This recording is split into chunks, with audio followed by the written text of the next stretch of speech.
Silvia, un gusto poder saludarte desde la capital de los ecuatorianos. En verdad, vivimos una época bastante crítica, principalmente por la ola de criminalidad que se ha visto en las últimas décadas. Tú mismo has mencionado el magnicidio a uno de los candidatos presidenciales, Fernando Villavicencio, y en su reemplazo está Cristian Zurita, un periodista bastante controvertido, amigo también de Fernando Villavicencio, que llevaron consigo un sinnúmero de casos de corrupción, de investigaciones, y sin lugar a dudas él fue uno de los que más resguardo policial y militar tuvo, precisamente por las últimas amenazas que había recibido antes de las elecciones presidenciales y legislativas anticipadas 2023, que bien lo mencionabas, después del decreto ejecutivo emitido por el presidente de la República, Guillermo Lasso, de la muerte cruzada, la disolución de la Asamblea. Todos se fueron a las casas y bueno, y estas elecciones extraordinarias que dio como resultado una segunda vuelta electoral debido a que no le alcanzaron los votos a la correísta Luisa González. Del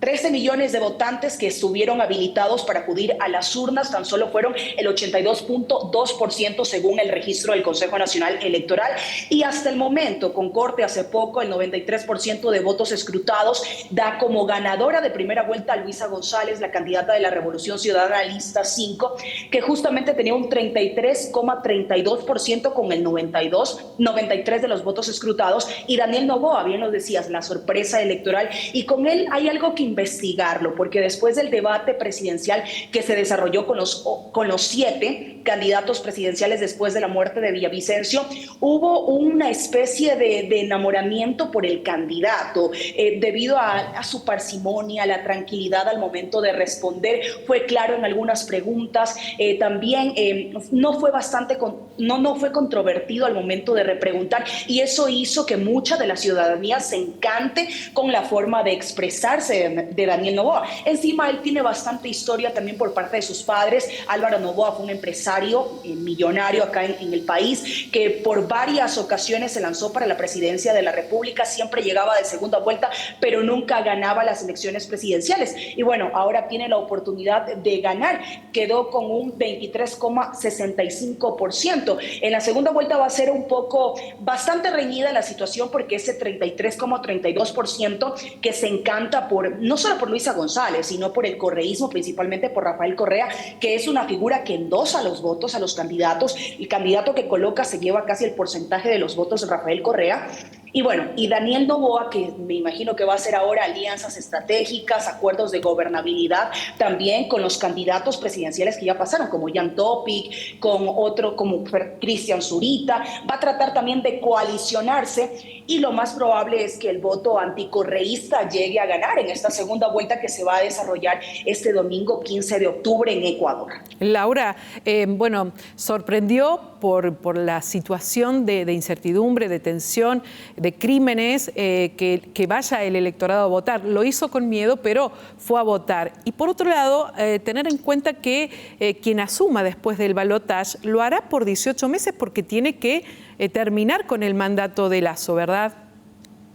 Efectivamente, así lo decreta la Constitución ecuatoriana, que tiene que quedarse hasta el tiempo en el cual el gobierno de Guillermo Lasso no quedó, aproximadamente unos 15 meses, 16 meses, no va a tener mucho tiempo para gobernar. Después, en el 2025, habrá nuevamente unas elecciones presidenciales y legislativas, y bueno, mientras en este ambiente de zozobra, la principal propuesta de casi todos los candidatos ha sido la seguridad, que es la principal preocupación, el desasosiego que tiene el ecuatoriano. Les comento que hubo cerca de 92,000 miembros policiales y militares que estuvieron resguardando los recintos electorales a escala nacional.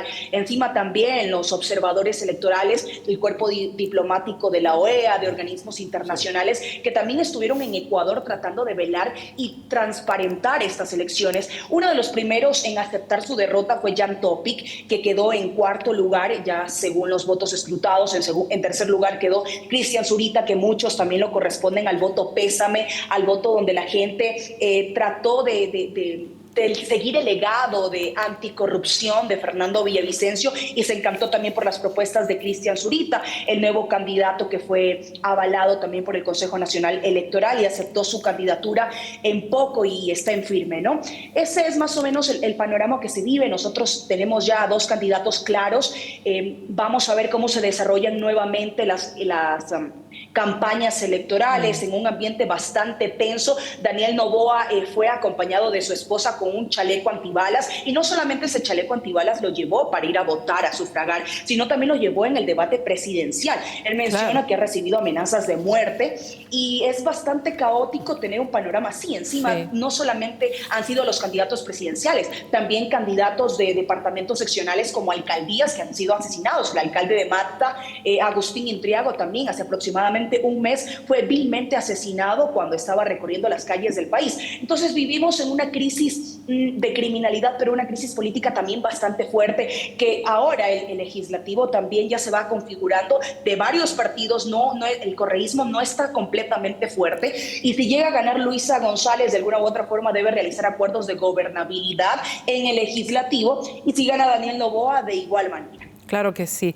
Bueno, deseamos de todo corazón que las elecciones próximas en octubre sean en paz, porque la verdad es muy convulsionada la situación que está viviendo tu país. Laura Sánchez, periodista de Telegrama de Ecuador, muchísimas gracias por este contacto con Telefe Noticias.